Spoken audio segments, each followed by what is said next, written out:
ඓතිහාසික දඹදෙණිය රාජධානියට ප්‍රවිෂ්ඨ වෙන්න තියෙන දුෂ්කරම ස්ථානයේ ආරක්ෂක බලකොටුවේ සාමාන්‍යයෙන් අඩි 150ක් 200කට ආසන්න දුරක් තරණය කරලා එන්න ඕනේ. මෙතෙන්ට ලස්සනට දඹදෙණිය රාජධානියේ ඈත ප්‍රදේශයේ පේනවා. පර්වතයේ එක තැනක දල බෑවුමක් සහිත පඩිපෙළක් තියෙනවා. ඔන්න බලන්න මේ පඩිපෙළ බොහොම අමාරුවෙන් නැගගෙන එන්න ඕන පඩිපෙළක්.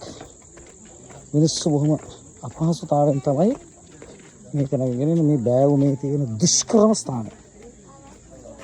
මේ බෑවුමේ තියෙන දුෂ්කරම ස්ථානය උඩ පේන්නේ. ඔන්න සෝල ප්‍රදේශයක් අපට පේනවා.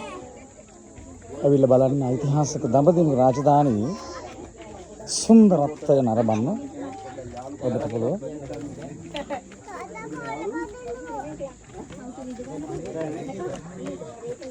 මේ පර්වතය